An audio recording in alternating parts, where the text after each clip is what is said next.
Hi, my name is Jason Bunn-Parsons. I'm the director of the Autism Ambassadors Corps, certified peer support specialist, um, and paraprofessional. And with me is Adam. Hi, I'm Adam Lovelady, a special education teacher and a consultant with the Arizona Education Cadre. Okay, so this is the fourth and final video of this series talking about the Autism Ambassadors Corps and everything that it stands for. And this video, we're going to be talking about the pre-activity readings, and the ones that are done before for every one of the meetings are group's pledge of confidentiality and the AAC's pledges of mutual understanding with the autism community.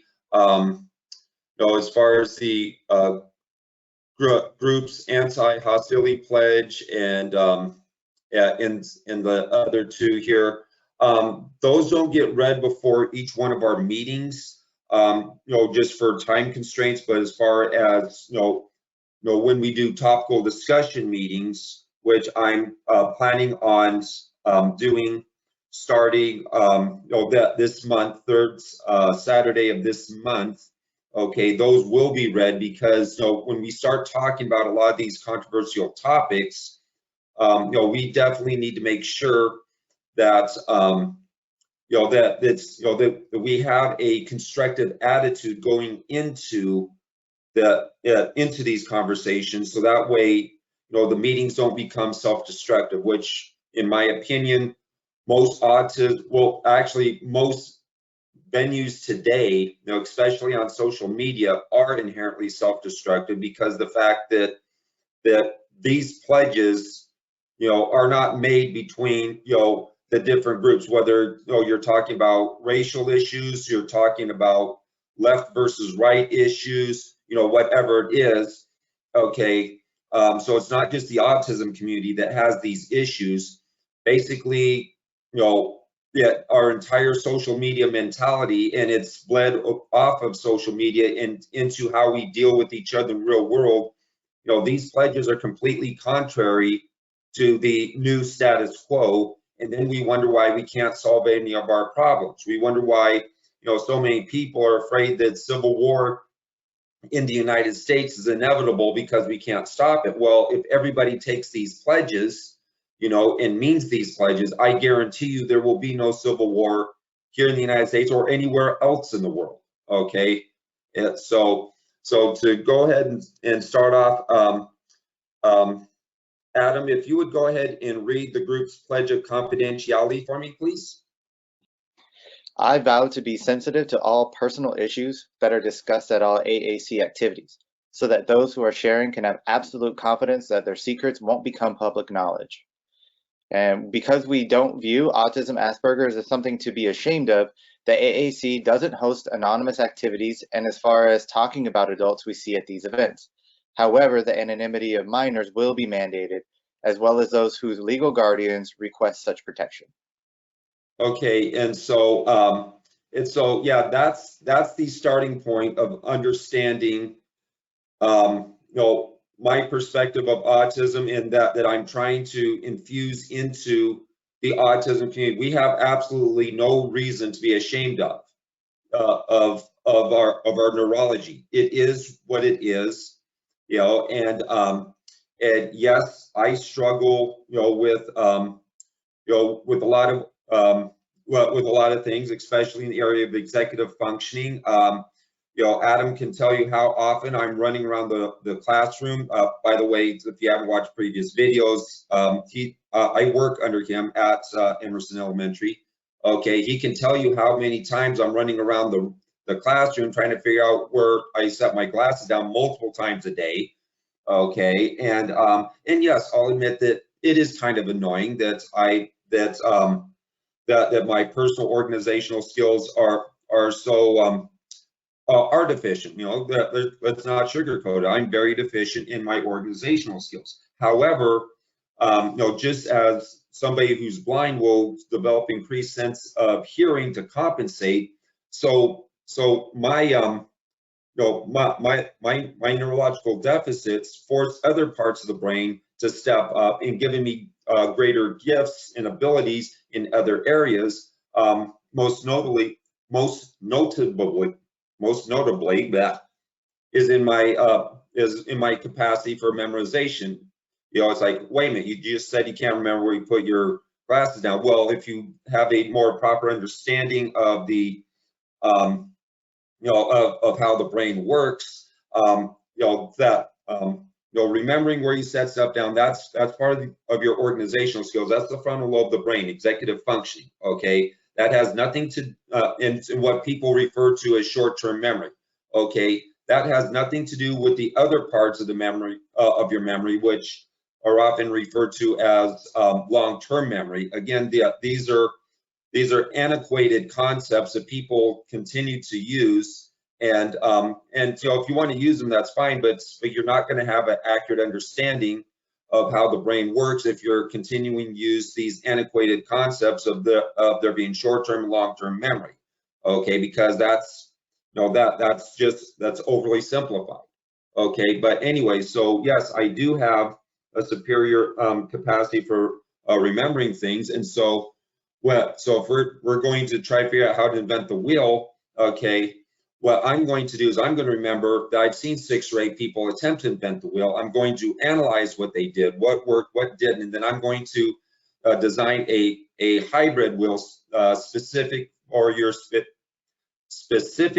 situation. Okay, and so yes, I do have some deficits, but my strengths, are what I focus on. When I look at who am I, and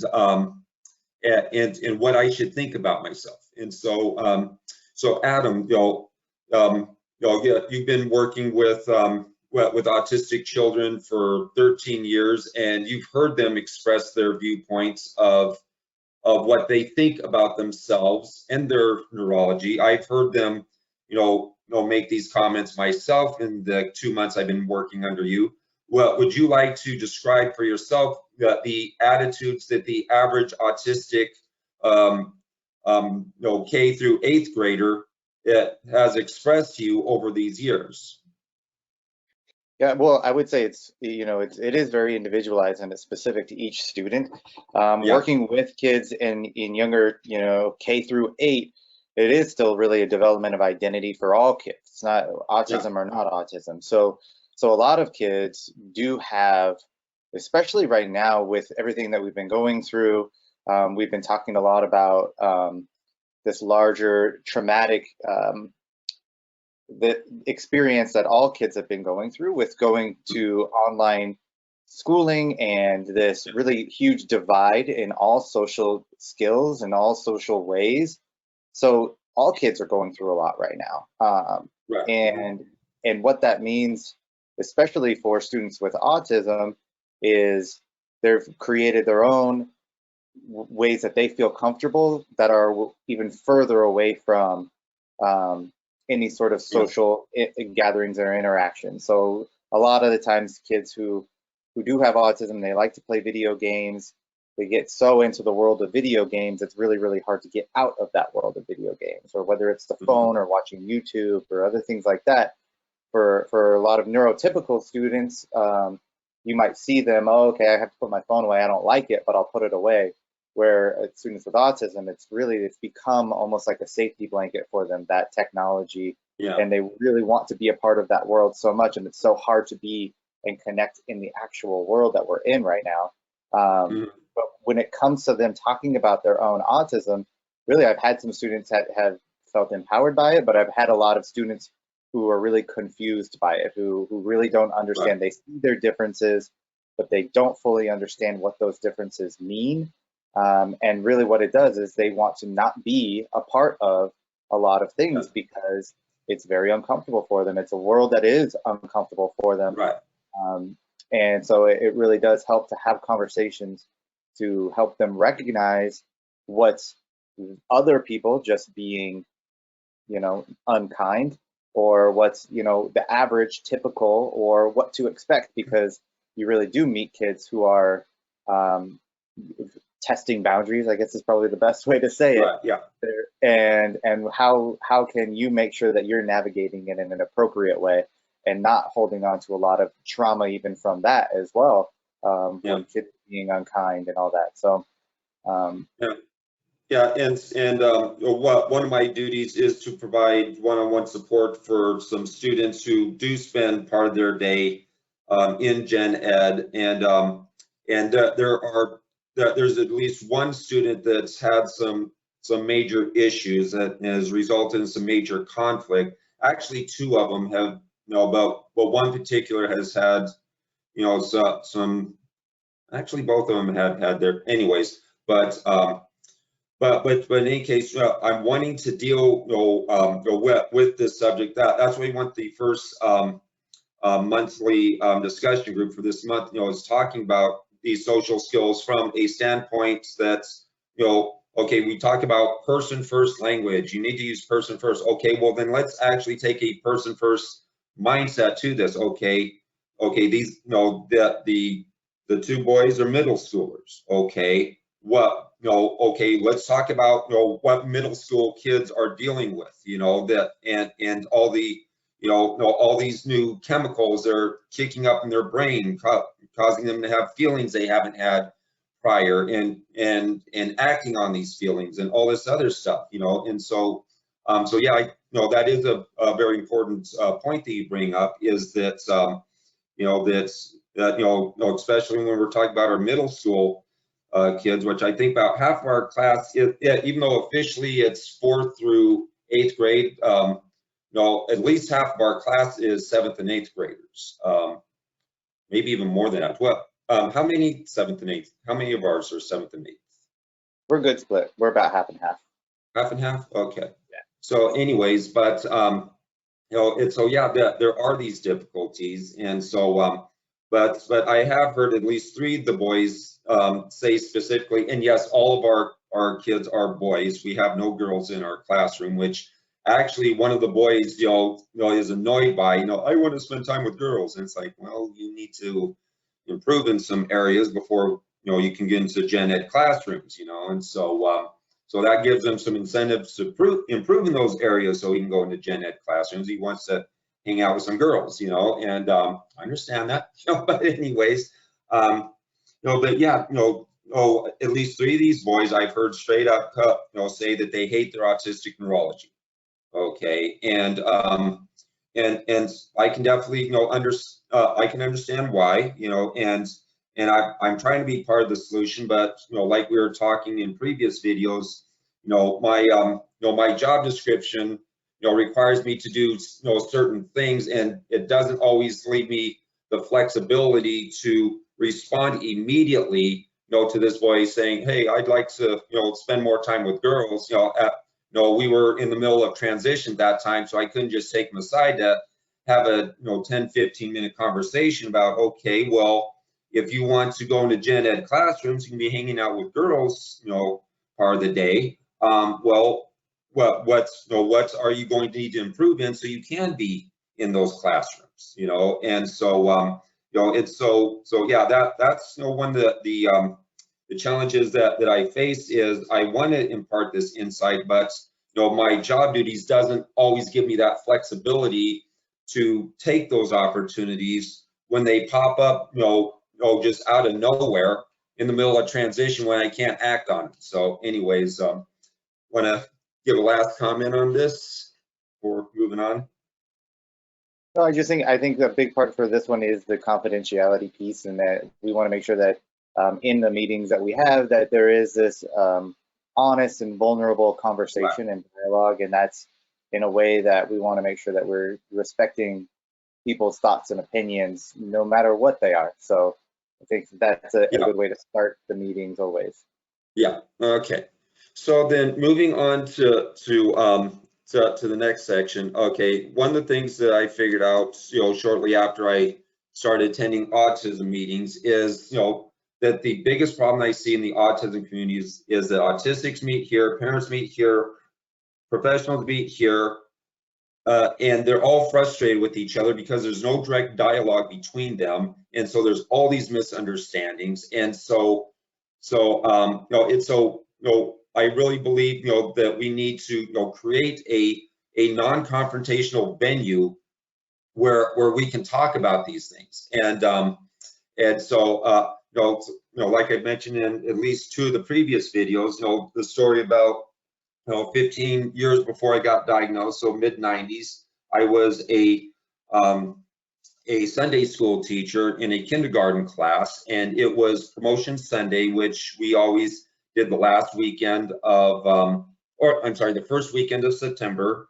And so by that time, depending on what school district the children attended, they would have started their first grade in the second or third week of August. Okay, so all these kids have, in my class had been in first grade for 2 to 3 weeks. And so I asked the kids what they want to be when they grow up, and I was getting the standard answers: fireman, policeman, ballerina, so on and so forth.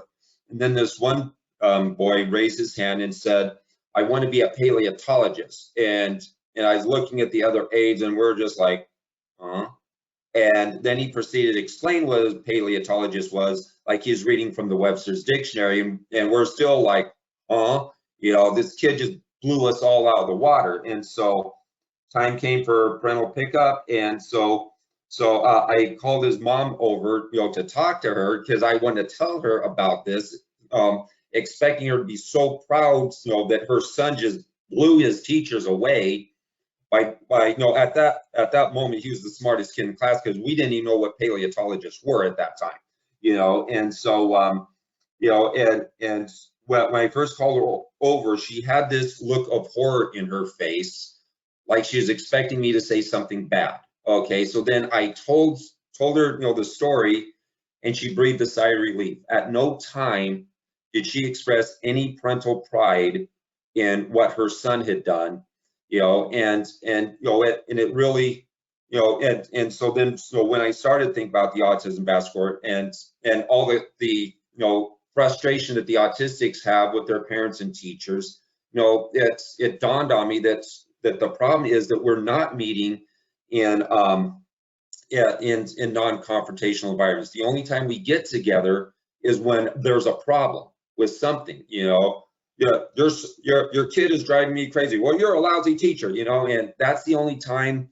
when parents and teachers are talking. And so I definitely endeavored to create a group like we just started last Wednesday over at Emerson Elementary, in which parents, teachers, and the professionals can meet together. And so we had 3 complete families, both parents, the autistic child, and their siblings. Okay, and we also had 6 members of the faculty, 3 lead teachers in the autism room, the school psychologist, and 2 aides, and one of those aides is also autistic, me. Okay, and so yeah, it's exactly what I dreamed of us being back in 2010, and yeah, it was definitely a meeting where I was presenting the ideas and getting people thinking about, okay, well, now how are we going to craft this monthly meeting into into something that's going to be very, very effective. And so it was so the first week was more of a conversation starter than us actually doing what we're going to be doing. And so yeah, go ahead and tell me, Adam, what your perspective of what happened on our first meeting. I think, like you said, it's just a start. I think we needed to start, and I'm glad that we did. And we're just going to adapt and change from there. I think we want to have as much input from the students as much as possible.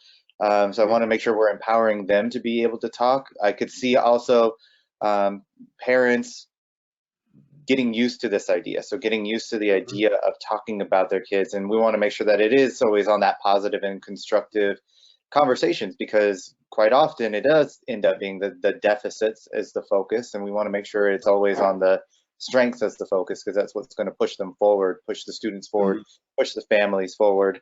I think that we're going to get a lot more. I think it was nice to have the families that we did. Once those families feel more empowered to talk to other families, to talk amongst themselves, it's just going to build a lot more connections, and I'm really excited where it's going to move forward every Wednesday. Okay, and so I'll go ahead and read the pledge on behalf of the autistic Aspies. I pledge to my loved ones, friends, and professionals who work with me. 1, I will give them the benefit of the doubt that although they may not understand me, A, they are always well-meaning in their actions. B, I will not get upset at them for not understanding things about myself I'm currently not able to explain. 2, I will endeavor to do all that I can to understand my strengths and my struggles so I can, A, explain who I am to others, enabling them to understand me better, and B, to find solutions that enable me to maximize my independence while reducing my dependence on others as much as is possible for me to do so. 3, I will recognize that professionals often have overwhelming workloads and will therefore give them the benefit of the doubt that they may not be able to provide me with the level of attention and assistance that they want to provide. Okay, and so the 2 key concepts, that are redundantly repeated throughout this is A, giving people the benefit of the doubt that they mean well. Okay, yes, my parents and teachers made a lot of mistakes growing up, in the 70s and 80s, but the fact is they did not have the information available to them, so they could make the best decisions for me. They made the best that with the knowledge that they had. I know my parents spent untold amounts of money, driving me to the ultra experts with the ultra price tags, ultra expensive treatments and services. I was raised in Wyoming, so we had to go to Colorado and Utah to get these services. So yeah, you cannot fault the effort of my parents when it comes to trying to understand what was going on and figuring out what was in my best interests. They did everything that they could to obtain that knowledge. The knowledge just was not available to them at that time. And then the second part is personal responsibility. And yes, I do realize that there are a number of autistics that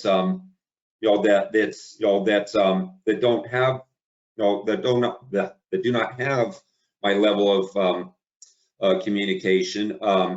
Especially at Emerson, it'd be Mr. Vasquez's class. Not only are they the K through 3rd grade, but they also have the biggest challenges as far as communication skills and other issues. And so no, I would not expect them to be able to advocate at my level. But the thing is, I do have that ability. Therefore, I will exercise that ability.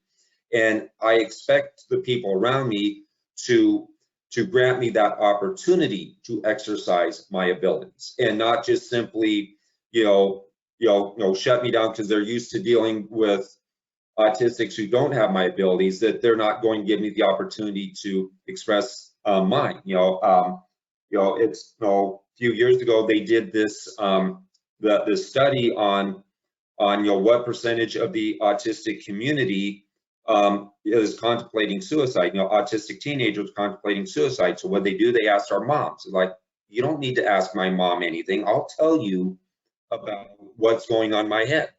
Okay, and so yeah, that's one of the really irritating things about this is because, oh, well, my child doesn't have that ability. Well, I do. And just because your child doesn't, yes, I'm willing to provide all the accommodations in the world for your child, but just because your child can't, that doesn't mean that I shouldn't be allowed, to exercise the fact that I can. So, Adam, would you like to comment on any of that?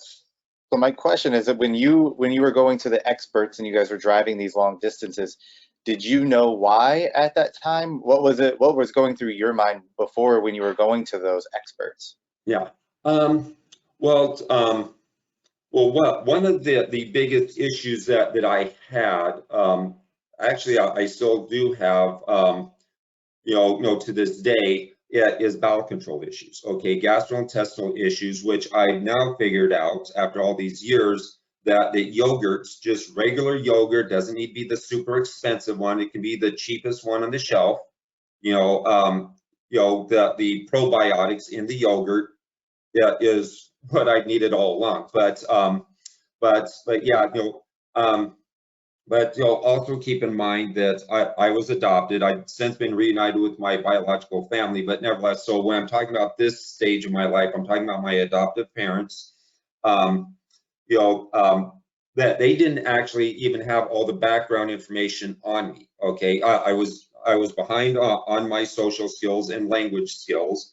Okay, and because they didn't have any direct input from my birth mother. If they would have, okay, here's what my birth mother told my adopted mother when we were reunited, is that um, that that's that I didn't say my first word until I was 23 months old. Okay, and I was on a couple of anti-seizure medications starting at 14 months old. Okay, and so the assumption that what happened was we was in foster care. My foster parents took us on a camping trip, forgot my medication, and when they saw that I didn't have any seizures, they talked to doctors about taking me off of there because it was because the medications were making me into a vegetable. Okay, and so anyways, it's looking at it, okay, that the assumption was that my delays, what was residual consequences of me being on these medications. But the thing is, I wasn't on the medication until I was 14 months old, which means that I was already behind on my language development even before I was on medication. Okay, and also another theory that they were devising about me was the assumption that because I was on my third set of parents, my third family before my 6th birthday, that it was causing bonding issues with me. So as far as so basically my adoption, that the residual consequences of my adoption, and the medications, what was the two focal points of what they believed what was causing my problems. And analyzing it properly, yeah, I'm sure that it didn't help, especially the medication. Yeah, that medication does not stimulate social development.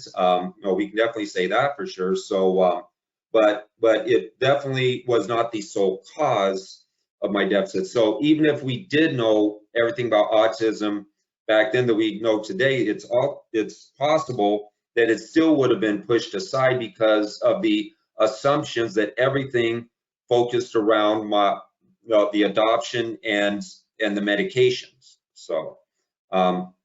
Yeah, and so and as far as particularly my bowel control issues, one of these super specialists in Colorado, had this idea that I was,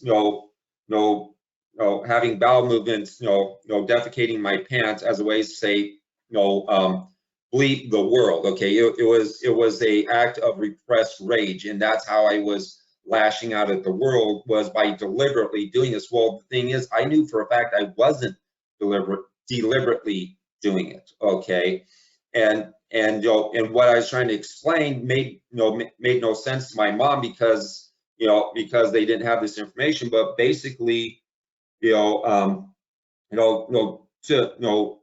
two things would happen. First, it would start where I would start having the bowel movement. Okay, and then it would just simply retract back into my colon all by itself. And so basically that what I would theorize at this point is that that I was having some neurological issues where because to do any task, all the neural impulses need to hit in the right order, the more misses, the more problems that there's going to happen. And so what was happening is, as the neurons were hitting, somehow, that they were getting sidetracked into hitting the neuron that, to suck it back inside. And so what would eventually happen, so not only, when I would have bowel movements, they would be massive bowel movements, but a lot of times, it would get so full that it's coming out and there's not a thing I would be able to do to stop it. Okay, when the colon gets so full, it's coming out and there's nothing I could do to stop it. Okay, and so that was, a lot of that, and also just, I scored 140 on my IQ test in 4th grade, which means I was borderline, or 3rd grade, which means I was borderline genius, which means I was too smart to not be able to figure out why my peers were annoyed with me. And so if I didn't want to be picked on by my peers, I would simply stop doing what I was doing. It's like, well, but I thought I was emulating my peers. Okay, and so I was literally blamed for my bullying. And I understand that it still happens sometimes today by people who don't accept, autism, but that's fading away. That there's maybe a few parents might still do that, but as far as the educational system, I'm pretty sure that that's pretty much faded out, and teachers today, are more understanding, of this. Would you like to comment on that? I just think for me, one thing that's been really impactful in my understanding throughout the years is from Dr. Ross Green, where he talks about child behaviors and the difference of, if a kid wants to do something or if a kid can do something. And so we'll often look at behavior and behavior shaping, like you were saying, you're mad at the world, so you're doing this. Well, that's because you want to do this, right? Mm-hmm. That's never the case. Where really what we looked at it like, can this person take control of what they're doing, right? Are we setting up this child for success in all ways, in all these behavioral ways, to make sure that something like that, probiotics or other things like that, diet is such an important part of your youth and your development, and even as an adult too. Like we often take for granted we're feeling bad one day, and it's because we ate something that made us feel bad, and we don't put the 2 and 2 together. That we really need to set ourselves up in more productive ways, where if we can do something, we will do the positive thing, not just because we want to do the positive thing. And there is a difference in that mind shift. And that was always a really important thing for me. I wish all experts kind of had that way of thinking, rather than they just want to do this bad stuff, so therefore they're doing it. You have to make them not want to do it. And that's not really the case. Right. So, okay. So let's go ahead and bring this back up. So would you like to read the section on, well, before you read that, okay, loved ones, friends. Okay, so basically I wrote this, with my experiences with my mom, particularly my biological mom. She was the one that was most involved with in fact, she's the one that's helped identify me as an autistic. She was an LPN at the time. She went to an in-service, and which she's required to do periodically in order to maintain her certification. And in that particular in-service that was provided by her employer, was presented by SARC, Southwest Autism Research and Resource Center. And so as they were going through the material, she's like, wait a minute, that's my son that you're talking about. And so eventually, I came to to accept the material that she that she was given. And so anyway, so when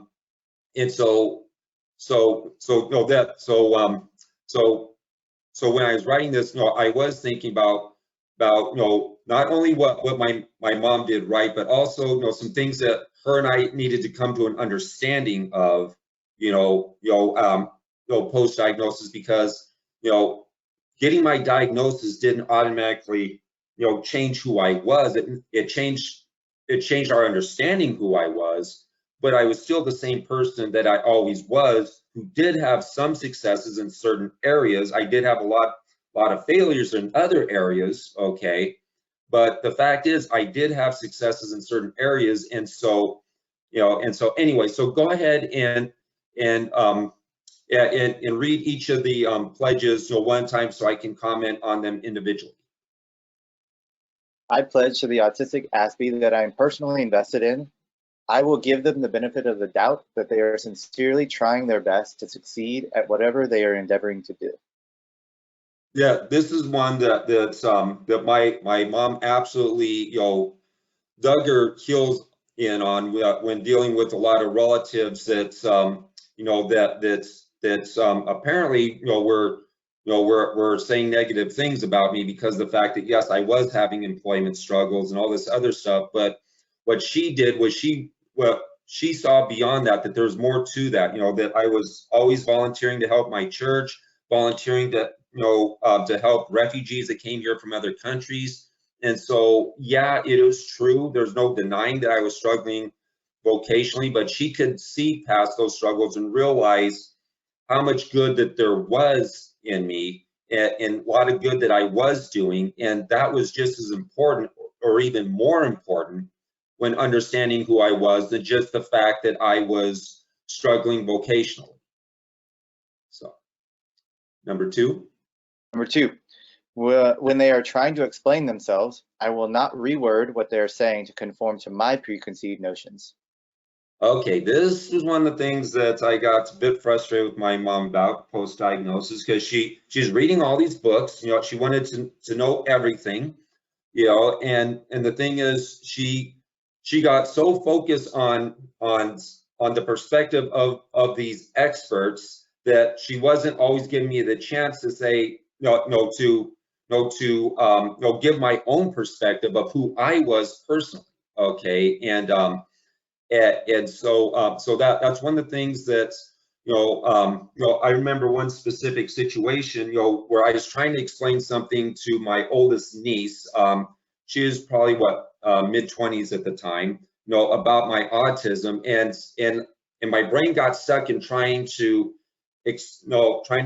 answer her question, and my mom immediately jumps in like, oh, because he's autistic, he has trouble, with social or something like that. And I'm like, no, that has nothing to do with it. I'm just, because I was trying to think of one of these big 3-syllable words that's, that wasn't coming to my mind, and that's all it was. One of these big 3-syllable words you don't use in everyday conversation, and so, so that there was, a period of adjustment, where we had to, adjust to each other, adjust to this new understanding about who I was, and who I've always been, and in order, and so yeah, that might have lasted 2 or 3 years, and but again, she always meant well. That I still have to go back to the pledges that I just read off on our behalf is,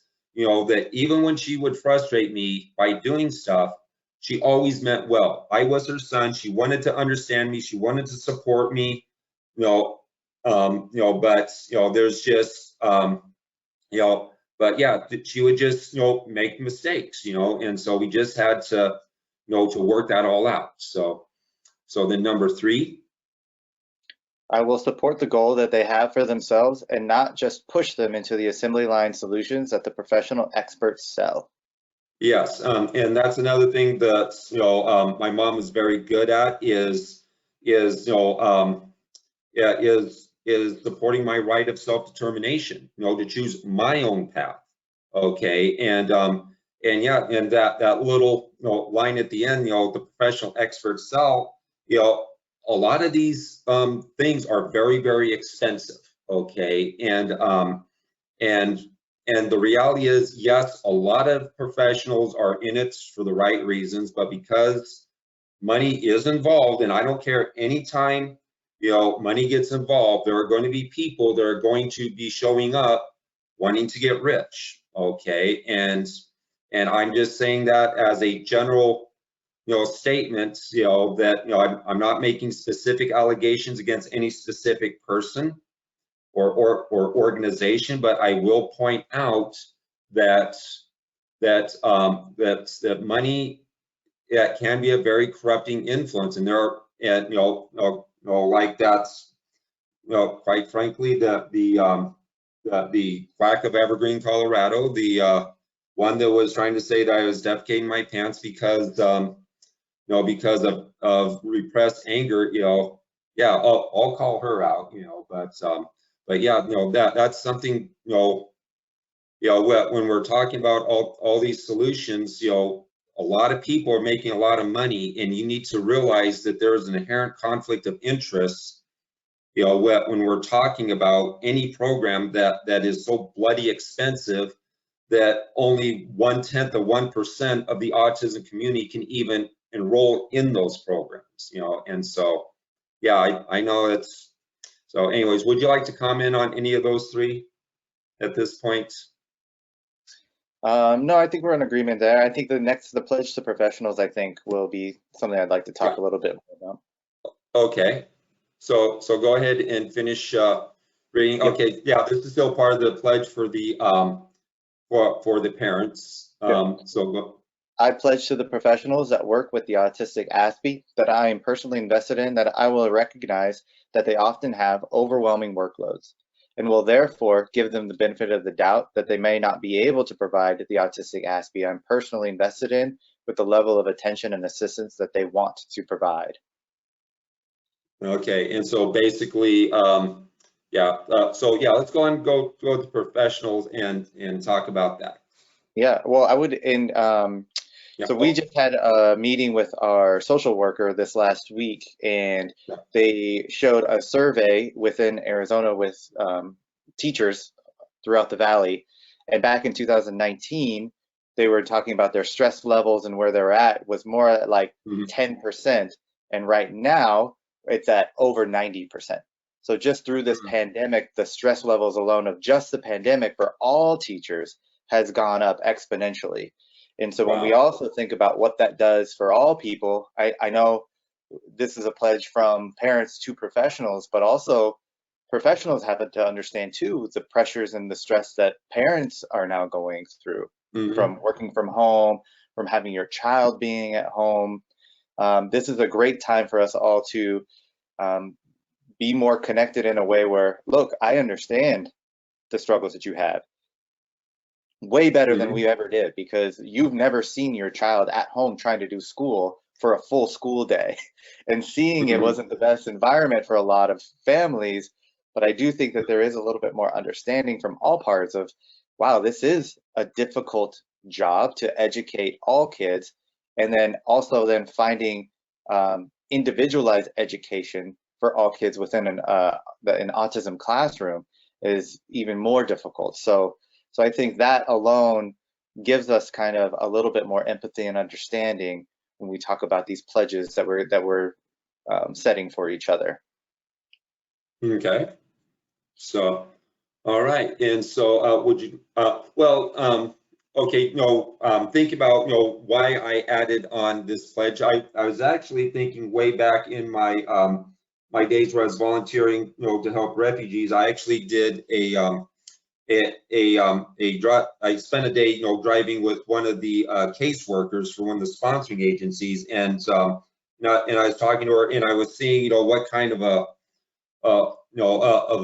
workload that she had, and how much stress she was under. And so then we pull in the parking lot, and the first thing that happens is she gets pounded on by one of her clients, flanked by two other refugees from that same country, and they were accusing her of being lazy and all this other stuff. And it's like, whoa, wait a minute, do you have any idea that she has been nonstop for the last 4 or 6 hours? And I definitely saw that in the refugee community where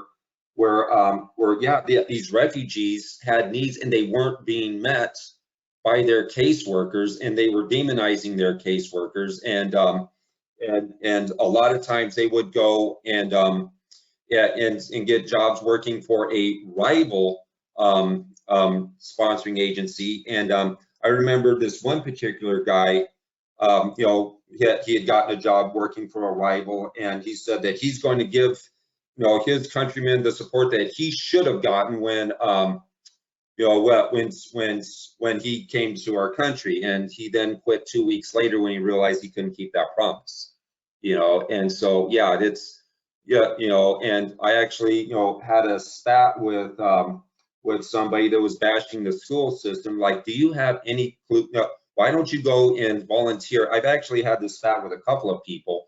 Why don't you go and volunteer an hour or two a day, you know, at these schools, see what the teachers are dealing with before you start bashing them for how terrible they are. Why don't you see what they actually have to deal with before you start bashing them? And they always have these excuses why they can't, you know, but, you know, that's what it all boils down to is before you bash that professional, why don't you walk a mile in their shoes, see what they have to deal with, you know, on a daily basis, and then see, you know what you think about them and their job performance. So, Yeah, and from my perspective too, we're always very emotionally invested in our students and our families.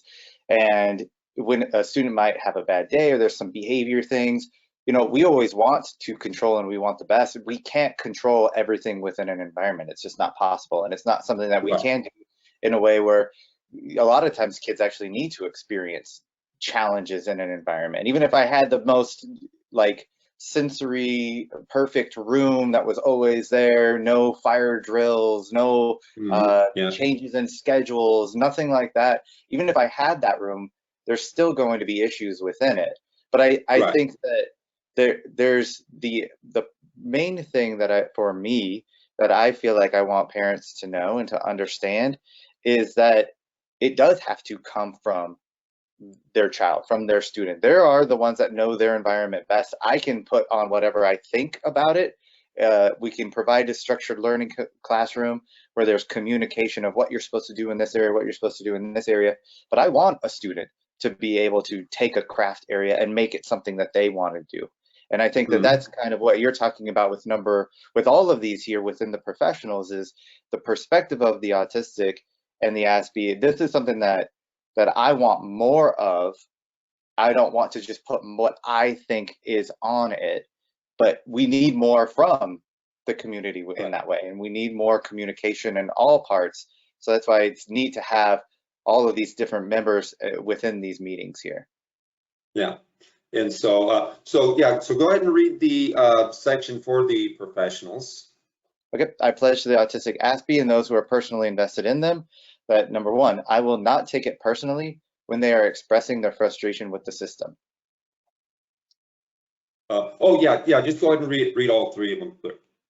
I will recognize that the official view of autism Asperger's is derived from the non-autistic ASB points of view, much of which is contrary to the personal experiences of many autistic ASBs. Well, and for this one, and this is what I'm talking about, where, you know, we get trained as professionals to say, hey, look, this is how you create these environments for students to be successful. And I do believe that. I do believe that structure is incredibly important for all kids to know what's expected, to have routine, to have strategy. So then that way you can build on skills rather than coming from a chaotic environment where you can't even build skills. But I also see that, you know, we have such restrictions within the environment where it's really hard to get that that point of view.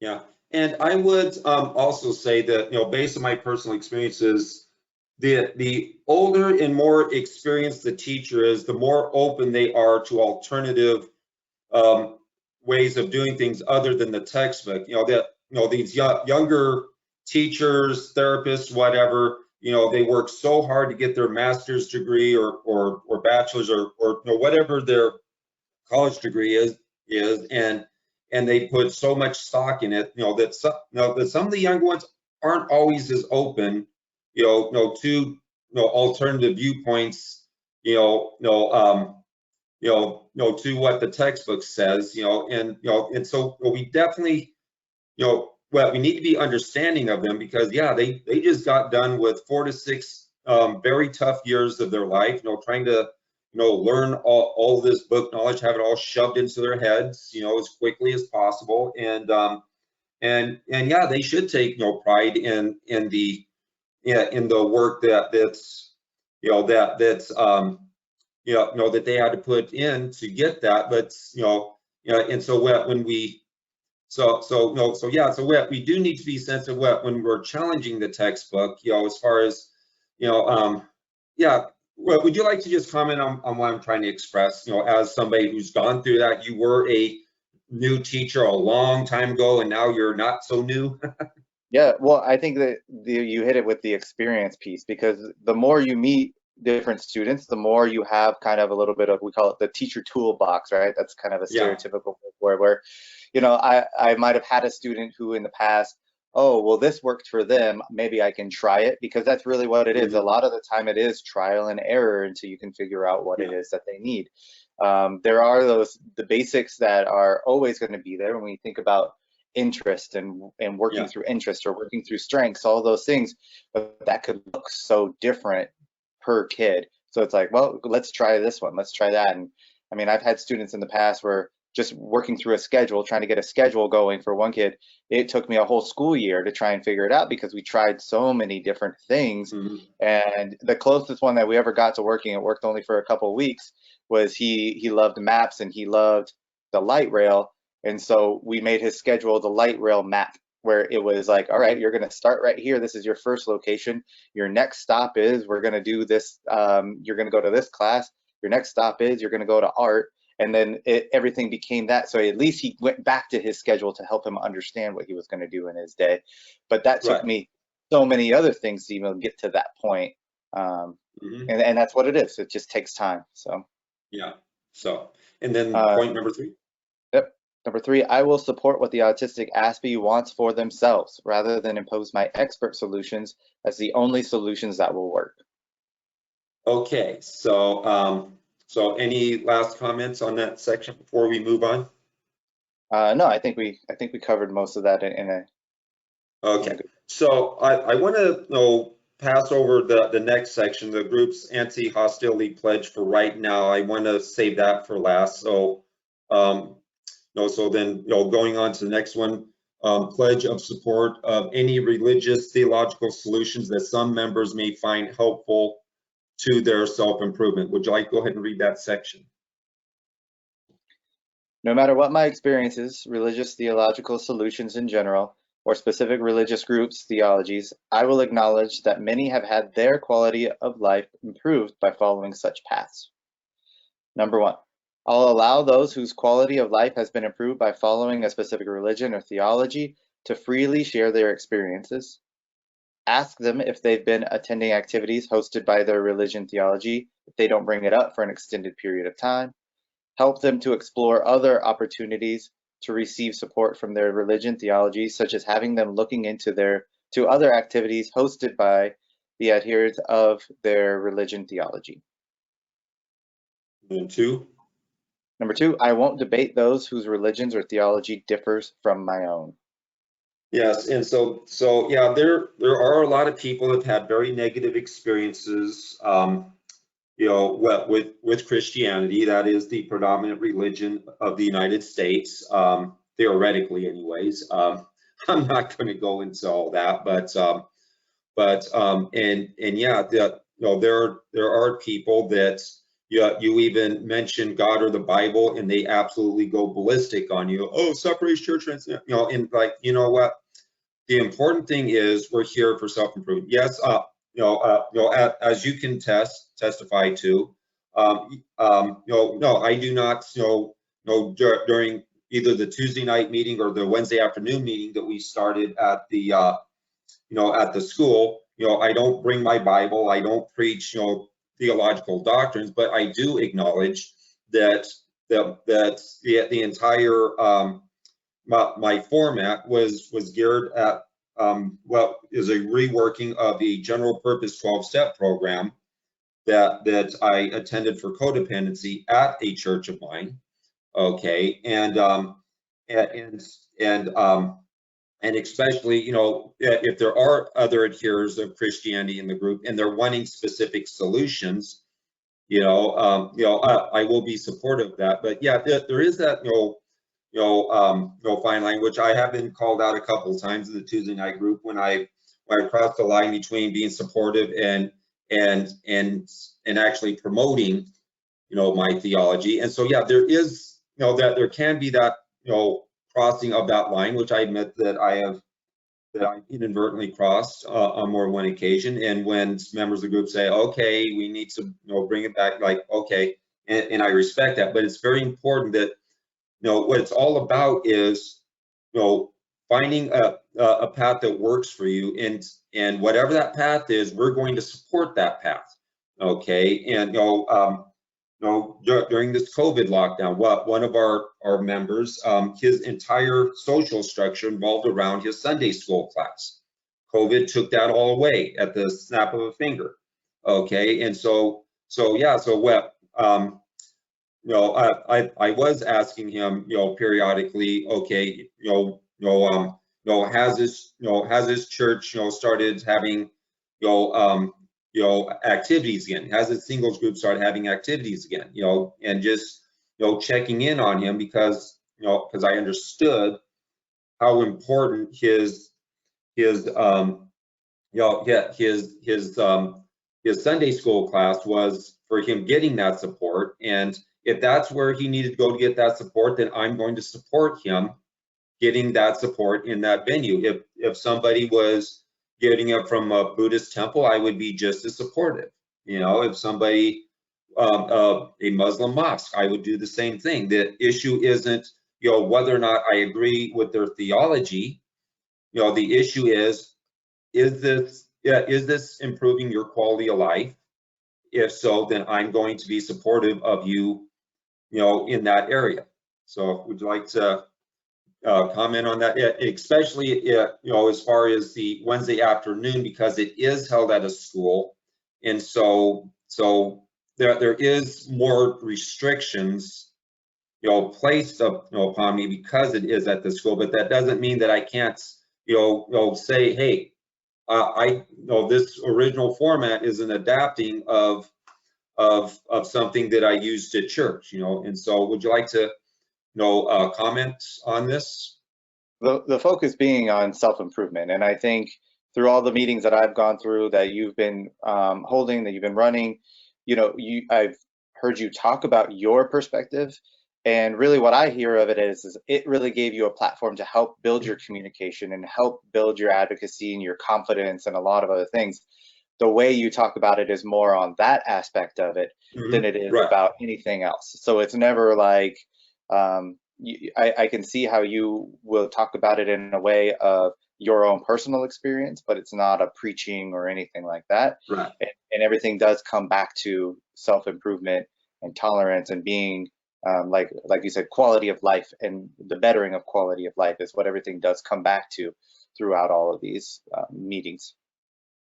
So, okay, and so then the last one is going to be, I'm going to be going back to the previous one, but the last one listed on here is going to be as short and sweet as humanly possible. Pledge of political neutrality. Although I'm free to advocate any political ideology and or movement outside AAC activities, I will not advance them at any AAC activities. And I have had people come to my Tuesday night group that absolutely, try to crash our format by making it all about politics. Okay, we cannot improve our quality of life until their political ideology becomes law of the land. And some of these people have ideologies that they can only become the law of the land with a civil war that would kill millions of people. And it's like, no, I don't need millions of people to die for me to improve my quality of life. There are things that I have control over, that I have power over. I can make decisions that are going to improve my quality of life, even if the people around me aren't cooperating. And I am going to take personal responsibility and focus on that. Yes, I definitely have specific political viewpoints. I do vote. I will not tell you who I voted for, but I do vote. And and I have done some lobbying of the politicians, both in the state legislature and in our congressional delegation. at least attempted. Won't elaborate on that, but in any case, yes, you have that right. Yes, you have First Amendment rights of free speech, but your First Amendment right does not trump my First Amendment right to talk about something else. And that's one of the things that a lot of these, especially the most extreme elements, the most vocal elements, they don't recognize the fact that the people around them have a right to not listen to them. Okay, they have a right to have other conversations about other topics. And so, anyways, yeah, it's not just your First Amendment rights, but mine as well that need to be respected. And if you want to exercise your First Amendment right, then you start your own group. Okay, don't come and hijack my group. You start your own group where you can exercise your First Amendment rights to your heart's content. So, would you like to comment on that, Adam? I think that one's pretty clear. Yeah, so anyways, yeah. So, okay. So now rewinding back up here to the group's anti-hostility pledge. And so so basically, yes, we become a society that's, social media society where we're becoming more and more vicious. Anybody that disagrees with me, is my enemy, and the autism community, isn't any exception. And in my last video, I did mention that a lot of the fighting is over money. A lot of the parents want to research for cure. The autistics advocates want more adult services, and so they're fighting over that piggy bank. And so what I want to do is I want to talk about how this entire war started. Okay, and how this conflict actually started, and it goes back to the 1940s when this refrigerator mother theory was being presented by individuals that I would assume would be Freudians, followers of Sigmund Freud, who believed that parents were to blame for all of their children's emotional issues, as if abuse by peers, peer bullying has no impact on children. Only what parents do impact children. It's like, no, I began contemplating suicide at the age of 11. And when I looked in the mirror saying, you're stupid, you're retarded, I wasn't reciting what my parents said. I was reciting what my peers said. Okay, it was my peers that drove me to the brink of suicide, not my parents. Okay. And so let's just make that clear right now. Okay, and so anyways, and so the face of the this refrigerator mother theory was a individual by the name of Brutal Bettelheim, who practiced child psychology. He was later exposed after his death as not having as making fraudulent claims to his credentials. Both academic credentials and his personal background. Okay, and so he has been so utterly discredited in every way you can possibly imagine. And I actually did a video several years ago called "A History of Autism," which I go into more detail about the four most prominent members in the early years of autism. Dr. Connor, whose 1943 paper, talking about autism, coined the term. Dr. Hans Asperger, and then Brutal Bettelheim, and then number 4 on the list is Dr. Bernard Rimland, who was a child psychologist, and his child was diagnosed with autism, and so he went after Bettelheim, with all he had in order to vindicate his wife, and wrote a book, that is credited with disproving the entire refrigerator mother theory and proving that it was actually that it had nothing to do with anything parental. And then, 2 years later is when Bettelheim actually wrote the book that Dr. Rimland, supposedly refuted. So when it comes right down to it, when I say that he was the face, everybody says that he was the one that came up with it, but it's possible that somebody else actually came up with it. And the reason why he's most villainized is he continued to propagate it even after Rimland refuted it 2 years earlier. Okay, and so so Bernard Rimland, he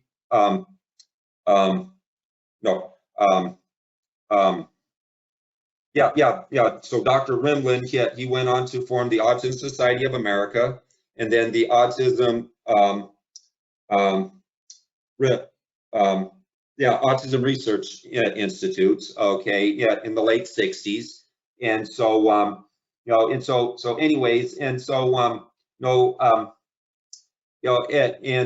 but nevertheless, this stigma continued to hang over the parents' heads, and so yes.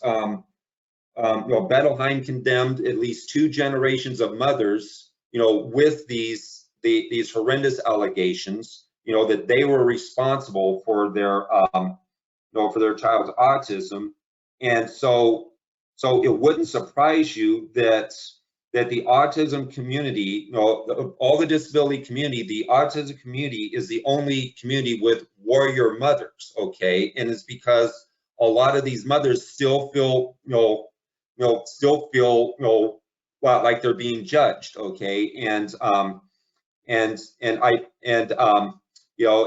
assuming that this complete stranger is watching their child having an episode, is looking at them and thinking, oh, you're such a horrible parent. I've actually watched a promotional video, to raise money for a major autism organization, where this mother, was talking about, how her daughter was having this issue out on the playground, and that all these parents were just staring at her and just thinking all these horrible things about. And first thing I'm thinking is like, excuse me, how do you know what they're thinking? Maybe they also have autistic children and they're identifying with the struggles that you're facing. You don't know what people are or are not thinking. And so, one of the things, that I really believe is that our parents, especially our mothers, are being exploited, especially because of Rimland, that they are more determined they still feel the need to prove themselves, because this allegation was made 1940s, that was 80 years, 60 years, 80 years ago. These allegations were made 80 years ago, and some of these parents still think, it still hangs over their heads.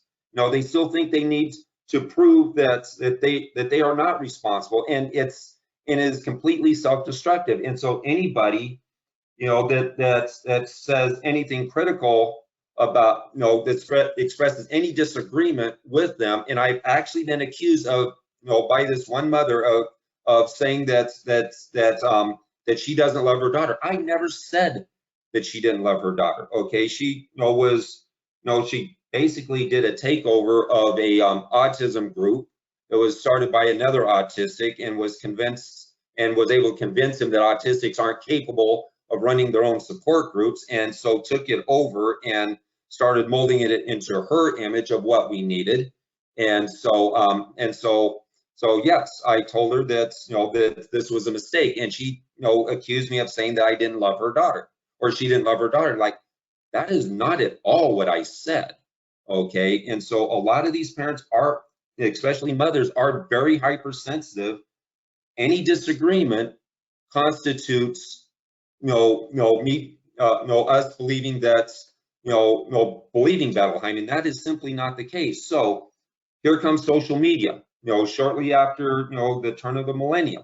Okay, here comes Facebook. Autistics now have equal footing with everybody else to start expressing their grievances. Okay, and initially, okay, that they weren't initially attacking the mothers at the time. They were just simply, saying that, a lot of what's being said about them, especially for somebody like me, a completely deficit-based approach to autism, is extremely detrimental to someone like me, because, okay, somebody Googles what is autism, and they go to one of these major websites, okay, and it's like, oh, I can't have this person watching my kid. I can't hire this person. This is babysitting detail. I can't do babysitting detail. Okay. And so, this deficit-based, presenting of autistics is so detrimental, to the autistic community, whether you're talking about somebody like me, who is higher functioning, as they like to say, in this one-size-fits-all definition of what an autistic is, which doesn't, although yes, they'll say autism is a spectrum, and then they present only the lower part of the spectrum. Okay, and this is problematic for people like me, and it's also problematic for those who are lower functioning autistics. And a good example of that was, the video on Carly Fleischman that I showed that one time, where, she was nonverbal, and she had, all kinds of, behavioral issues, banging her head, screaming, stuff like that. And so they all assumed that she was mentally retarded, and that she had little, possibility for quality of life. One day, she, walks over to a laptop and starts typing things that nobody knew she could even spell in the first place. And then all of a sudden, they realize, wait a minute, this girl is very intelligent. Yes, she has these issues, but she's very intelligent, and she has since started, advocating on behalf of the autistic community, in explaining herself, her ways based on her personal experiences. Okay, and so here's the thing, all these parents, assume that their child is lower functioning and they can't do this, they can't do that. It's like, well, have you ever given them a chance to try? So I want to pause right here and just let you comment on what I've said so far. Well, so what I kind of think in just mainstream media, the perspective of the autistic individual is quite often somebody who needs help. Like others are always helping the person with autism. That, oh, look, he needs help with these social skills. They need this, they need that. And that's usually what it is in a TV show and how it's portrayed. I think only like Temple Grandin is one that's kind of, they made a movie for HBO and it's gone into the mainstream of a person with autism who's actually overcome their struggles in a very positive way. But there's very, very little examples of it, even though there is a lot more out there. And I think that's, to me, what I would like to see more, and I'd like to challenge mainstream media to have, is more examples of individuals with autism overcoming their struggles and their strengths, and not all about the things that other people have to deal with when it comes with somebody's autism. And that to me is a huge difference that I'd like to see a shift more into. So anyway, so as time went on, okay, basically, the advocacy community, spearheaded largely by the Autistic Self-Advocacy Network, which was founded by Ari Neiman. I'd have to look up when exactly that they started that, but it was before I got diagnosed in 2009, well before then. But anyways, and starting to speak up and objecting to a lot of this stuff, and parents were actually lashing out at us. They were actually attacking us. Oh, I actually saw these parents bashing our movement by saying that these people with Asperger's, yes, they have social deficits, but they don't know what it's like to I forget the exact wording, but basically not have bowel control. Just paraphrasing. And so I typed in a message like, actually, I have 140 IQ. I'm autistic. I have 140 IQ, and I don't have bowel control myself. And this was before I figured out that the yogurt could take care of all this. And that completely ended that thread because they didn't know how to respond to somebody saying, just because I have full capacity for verbal communication, okay, that doesn't mean that I don't also have these other issues too. One of my mentors, Tara Marshall, she's a speech language pathology assistant. Okay, she has very severe auditory sensitivity issues. Okay, fortunately, she can express these, and let people know. But this idea that we don't know what it's like to have these issues, oh yes, we do. The part of the brain that controls language, and the part that auditory sensitive, these are completely different parts of the brain. Just because one part is affected, that doesn't mean all parts are affected. And yeah, that's one of the things is that there just hasn't been a very good job of teaching solid fundamental autism science. So much of the science is all the cutting edge stuff that's going to lead to treatments and cures, and because that's what raises money, is science into research, into cures and treatments. But what about just simply understanding how we function, not just how we malfunction, but how we actually function? Okay, this is something that the parents are not being given, and I'm definitely one of the few people in the entire autism community, including the autistic advocacy community, that actually strives to give a proper understanding of the neurology. Okay, very few of us understand the importance of having a solid fundamental foundation of of neurology and how autism affects that neurology, and how to manage through our day, with our neurology. Very few people actually focus on that. So anyways, and so what happens is that these organizations, which are run almost entirely by parents, responded to us the way we're used to being responded to, okay, which is rejection, alienation. They refuse to allow us to participate. They tell us, just go away, and so how did the advocacy community respond? The way the parents feared we respond, that we'd respond to, by actually attacking them. Okay, today a lot of autistic advocates accuse parents of child abuse for putting them through ABA therapy. Okay, I'm not going to go into to all the that entire debate, but yeah, the parents are now being treated the very way they feared that they would be treated, because they treated us the way we've gotten used to being treated. Okay, and so this once again gets back to this vicious cycle where we don't have a non-confrontational environment to work out these issues, to discuss these issues, so that way we can obtain mutual understanding and appreciation of each other. And so it's so what's happening is that more and more autistics that come to my meeting, I do have my share of autistics who come to my meeting and want to hijack it and turn it into a war council. And that's one of the reasons why, when you read through this material, so go ahead and read the pledge, please. We will make no statements promoting generalized hostility towards individuals of any sex, sexual orientation, race, ethnicity, national origin, age, religion, any other legally protected or characteristics. Neuroconfiguration will not be tolerated.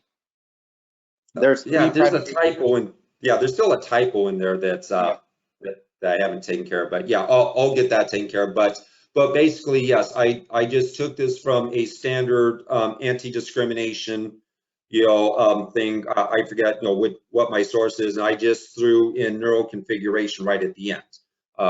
The or should come after protected characteristics or neuroconfiguration. Yeah, okay.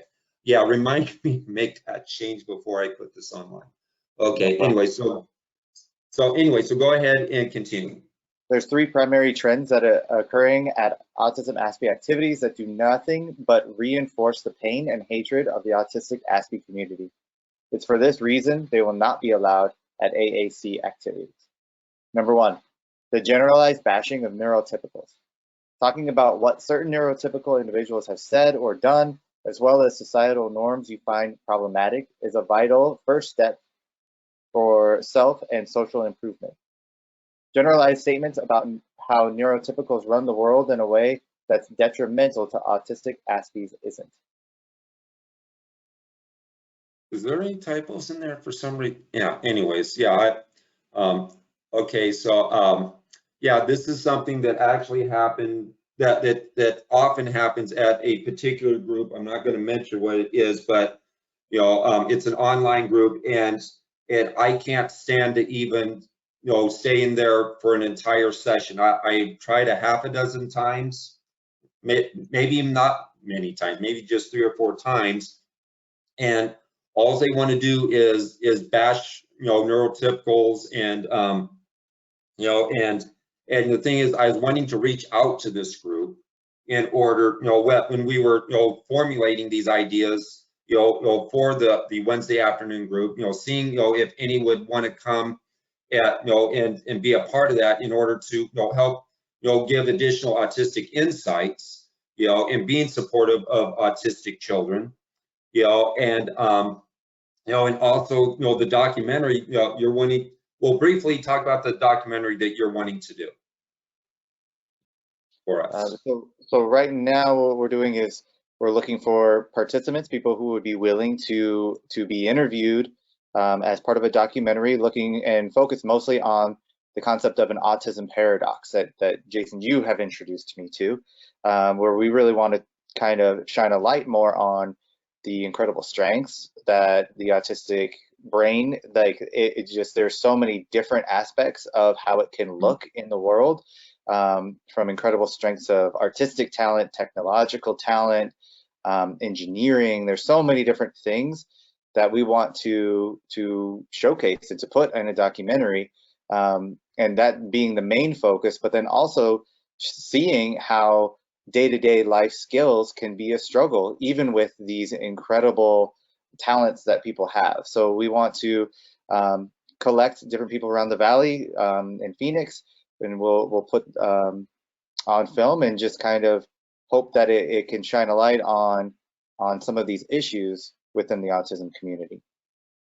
So here, I was setting up to have you come and present this, to the group, and you weren't able to participate. But then, I'm in the group, and yeah, that's all they're doing is bashing neurotypicals, and I'm thinking, what if Adam had come to this meeting and is subjected to nothing but nonstop bashing? The neurotypicals are jealous of us, neurotypicals are this, neurotypicals are that, and it's like, here you were ready to come in and give us an opportunity to to express ourselves and to showcase what we want showcased, but the announcement could never be made because they were too busy bashing neurotypicals like yourself, and that's the thing. There are so many opportunities for autistics, to advocate. There are so many neurotypicals that want to be our allies but can't be our allies because we're too busy attacking them, and the Autism Self-Advocacy community really needs to take this into consideration, that we would have so many more allies if we would allow them to be our allies. Go ahead. Well, and I think it's like the responsibility is also on others that are not within the autism community right now. And like you said, trying to get professionals and others all in one place is a difficult thing, and it's been too difficult. Like for me, I want to hear about some of those things because it's important for me to know about the grievances so that we can make changes about those things. So on my end, it's not that I can't hear about those things because those things are real. And like I said too earlier, so much of how we convey or how autism community is conveyed is people who need this help, people who want this help from other neurotypical people. And that's not the case. There are so many people with autism who have just been dealt with blow after blow after blow from society. And there's a reason why they're feeling that way. And I think that needs to be out there in the world more as well, this level of frustration for neurotypicals. it's not just neurotypicals feeling frustrated because people with autism are having behaviors out in the world. You know, there needs to be that mutual understanding on all parts. And that starts with dialogue, and it starts with constructive dialogue. But I think your point is, look, we can't get to that constructive dialogue until we have these pledges of mutual understanding to start a meeting and to start that conversation. Okay, and so then moving on to point number 2. Number 2, the slanders allegations that have recently been invented against Drs. Connors and Asperger. Okay, this is a very lengthy, a much lengthier topic, which I should do as a separate video, but yes, basically, hate is never satisfied, okay? And even though there are, improvements being made in, in society in relation to autism, the fact is, hate always looks for more reason to hate, more people to hate, and yes, I will go through this. I definitely want to do a video, specifically talking about these allegations. They're complete garbage. And by the way, misspoke, Connor should be an A instead of an O. How did I publish this with so many typos? Oops, sorry. Okay, and then and so yeah. So the number 3. Viewing Christianity in Western societies as part of the status quo, and therefore target Christians with greater hostility than they do of other faiths. Well, and yeah, I know that I was thinking, about this one particular individual who swears that, oh, she hates all religions. Well, actually, if you go through her Facebook posts, it's very clear that she spends 99.9% of her time targeting Christianity, when she's talking, bashing religions, and rarely goes after any other religion. That she occasionally goes after Islam. She's never gone after Buddhism, Hinduism, or any other religion. And so anyways, and so in short, the AAC does not create war councils that view or speak of neurotypicals as being inherently hostile towards autistic athletes. Okay, and unfortunately, based on my assessments, the bulk of the autistic advocacy community does want to create war councils, and some of them show up to my Tuesday night meeting trying to hijack it and turn it into a war council. And again, if that's what you want, go start your own meeting. Okay, don't come in and hijack my meetings and force me to be something that I don't want. And the people that have been regular attenders, we have about a half a dozen people there, that have attended for over a year. Okay, if they wanted a war council, they would have gone and found a war council by now. They, the reason why they keep coming back is because they want what I'm giving, and nobody has the right to take that away from them. Again, yes, you have your First Amendment right to free speech, and we have First Amendment rights to speak out something else and not be forced to listen to your speech all the time. So any concluding thoughts about anything we discussed today? No, I think thanks for those who are tuning in and listening, and then hopefully Meetup is where they can find your meetings on Tuesday.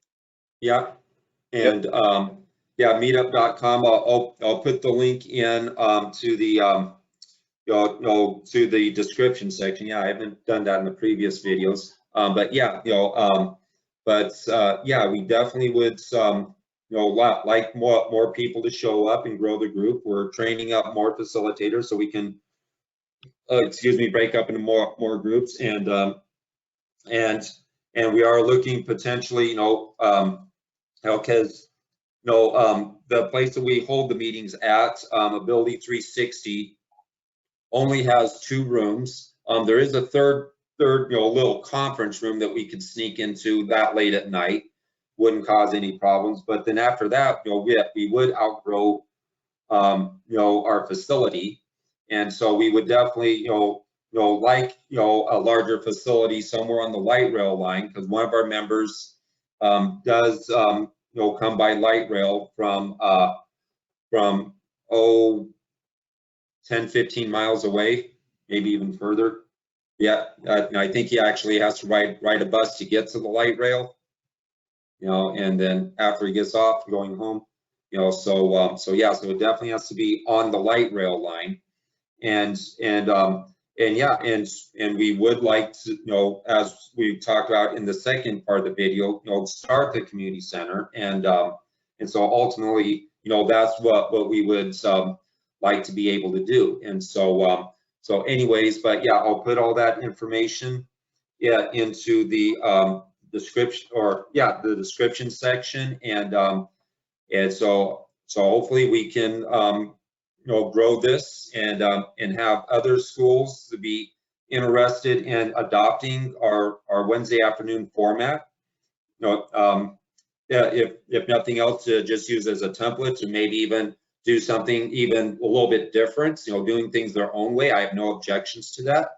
You know, the only thing I ask is that it be a non-confrontational environment. You know, that's what I want to start, is non-confrontational environments. And so so yeah, as long as you're taking my core format and modifying it into, you know, something along those lines, I'm happy. You know, you don't have to do things exactly the way, you know, I've laid them out. You know, just as long as it's inherently non-confrontational and you're focusing on using, you know, basing our life plans on what we do best, the identification and development of our skills. So that is the basis for our life strategy, instead of just being obsessed with our deficits, where that's all that matters. Yes, you have strengths, and that's an interesting little footnote, tell some funny stories about it, but oh, we need to talk about what's wrong with you and what we need to do to fix you, you know.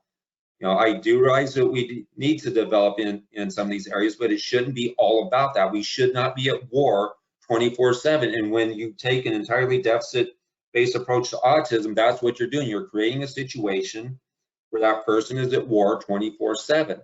Let us take some R&R. Let us do something other than wage war all stinking day long.